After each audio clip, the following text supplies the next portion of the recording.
Welcome everyone, I'm Megan Sullivan, and I'm here with Spencer Yip from Yummy Yummy Tummy, and today we're getting an exclusive look at the upcoming action RPG, Fallen Legion on the PlayStation 4. Welcome, Spencer. Thanks for having me, Megan. No problem. Okay, so let's jump right into it. The elevator pitch given to me was that this game is a bit of Valkyrie Profile mixed with a dash of Devil May Cry or God of War.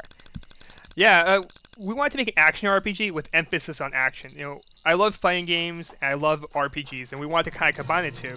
Valkyrie Profile had this brilliant system where they had multiple characters, each assigned to a different button. So we wanted to play with that idea, and then we instead of having the characters act individually, everything happens in real time. Each character acts like a different weapon, and they can work in tangent and work together.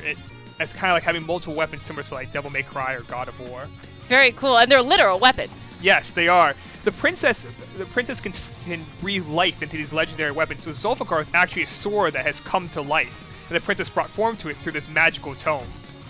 And she's got the magical tome right now in her hand as we speak. And how did she get this? Tell us a little bit about the background of the game, the story. The story begins where Princess Cecile just learned that her father died, and the princess gets a bunch of artifacts, and one of these artifacts is this grimoire that can talk to her, and the grimoire can also breathe life into weapons. But what the princess also doesn't know is that her kingdom was falling into financial ruin. So she's on a quest not to save the world, but to save the kingdom, her kingdom. And I noticed along the way, as you're fighting, she actually has to make decisions on the fly. How do those decisions affect the gameplay? Those decisions affect the gameplay in two ways. So first, you're going to get a buff depending on which card you pick, but those decisions are also decisions on how the princess controls her kingdom. So some decisions you make might give you a really strong buff, but it might be terrible for the kingdom. So you have to kind of weigh in what's going to be best for the kingdom or what's going to be best for you to pass through a level. And the decisions you make are permanent on the world map. So before you sort of, pound your way through a level, you might want to think about that buff, and is it really worth it? Yeah. Right there, did you see that yellow block? That's a perfect block. So if I can block an enemy, I can set myself up right to counterattack. So both attack and defense happens in real time. And when you do a perfect blocking, you can reflect projectiles, or you can stagger an enemy and you set yourself up for a counterattack. That's very cool. Now, on the bottom, I noticed that there are faces, and there's something that's glowing blue. Can you explain what that is? Sure, that's our command combat system. So the character in the blue slot will do a death blow. So I just did Zulfikar, and he's going to do Sky Splitter. So whoever's in that slot's going to do a super move. So each character has a different super move. Zulfikar hits the front row. I mean, Apollon right there, he hits with a barrage of arrows. So if he's the last character, then you're going to do like an arrow rain instead that hits the rearmost enemy, while Zulfikar hits the frontmost enemy. So there's a little bit of strategy there too. Now the princess is traveling with these different weapons. Will we see more weapons, which will be able to collect more allies along the way? Absolutely. We're showing 3 characters here today, and there's going to be one more character we're going to be showing in an exclusive trailer that IGN has. Yes, so look out for that, ladies and gentlemen. And I noticed that the princess also has different spells. You can see it in the sort of upper left corner there. And you talked a little bit before we started recording about Desperation Mode. What is that? The princess has 3 spells with her. She has a healing spell, an attack spell, Cassandra's Coil, that hits the frontmost enemy, and a spell to revive or resummon one of the weapons. Now, if you lose all 3 of your characters, the princess is in Desperation Mode, and you can mash the triangle button to rapidly refill her magic. If you do this quickly enough, you can finish an enemy off with a spell, or you can maybe get enough magic to resummon a character. So here's one of those tough choices. Do I want a strength buff, or do I want to get my HP up? Now, I'm more of an attack player, so I'm going to pick a strength buff. But I'm going to choose to execute someone, which is not going to make someone happy later on. Right, are you executing someone on the princess's staff? Yeah. And that gets you a big buff, but that's going to probably make somebody unhappy somewhere. But thanks to that buff, I can really wail on this dragon and finish him off really quickly. And you have an impressive chain going too, I noticed. And I noticed that above each character, there's an assigned face button, and that there's sort of a cooldown period. You can attack so many times, and you sort of have to wait for it to refill. Yeah, each character has up to 3 attacks at once, and they can do a 3-hit combo individually, or you can switch characters, and while you're switching characters, all the other characters recharge. So one of the cards I picked just got me an extra death blow. So now both my last spot, my 5th attack and 2nd attack are super moves. So now I can really crush this opposing enemy force. It's interesting that you need strategy in the game, but it's so frenzied, so you have to really be paying attention.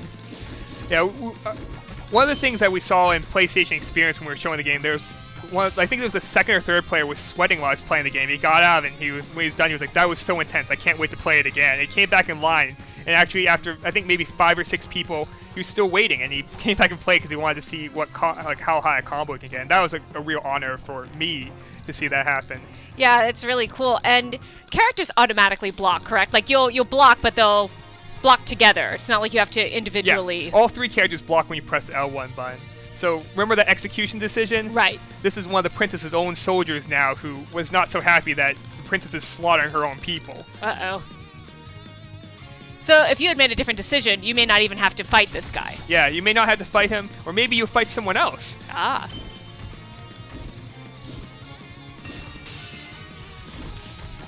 So how many characters in total are there so far that you can talk about? We can talk about 4 characters. We're still trying to see how many characters we can squeeze into the game by the summer. But we're hoping to put in as many characters as we can. Right. And you mentioned that there is a hub world, and that your decisions actually affect that particular world. Oh yeah, that's right. So the hub world is where you're going to be choosing different stages, and the choices you make are going to reflect on how the kingdom is going to be thriving or crashing in the hub world. That's intense. So here we have what looks like a big, scary boss. Yeah, the first dragon was just what we call the warm-up dragon. This is the real dragon. This is very Vanillaware right now, which I love. That's a huge honor for the entire art team. I mean, we wanted to make a 2D HD game, and I mean, one thing I love about 2DR is that's what the game looks like set in stone, because when you make a 3D game, 3D technology is always evolving. But making a 2D game, like, this is how the game's always going to look, and we want to try and make a 2D game for a PlayStation 4 audience. And is there an attack pattern with this particular enemy I should be looking out for? Yeah, this dragon, he'll stomp, and when he stomps, he hits all enemies here. And the dragon also breathes fireballs, so if we can get a fireball like this and reflect it back at the dragon, we'll stagger the dragon. And now we have like 5 seconds, we can just go do an all-out attack, and you have infinite AP during this period. Wow, look at that chain.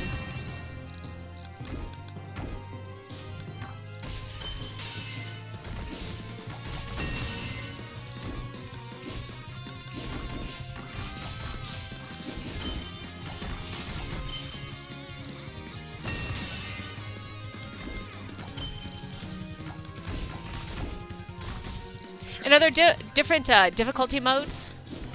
Right now we have 1 difficulty mode. We're still experimenting to see what difficulty is too difficult. When we first developed the game, some of these fights were so hard some members on the team couldn't finish them. Oh, wow. So maybe that mode later on will come back as hard mode. Yeah. But that's good. There's lots of games out, like the Soul series, where difficulty is part of the fun. That you have to really think about what you're doing and develop a strategy. And what I love is that this is all on the fly, so you have to be real fast with your reflexes. That's awesome. You're just wailing on this guy. You got him. Nice. Very nice. Excellent. So this game is coming out sometime, hopefully in summer.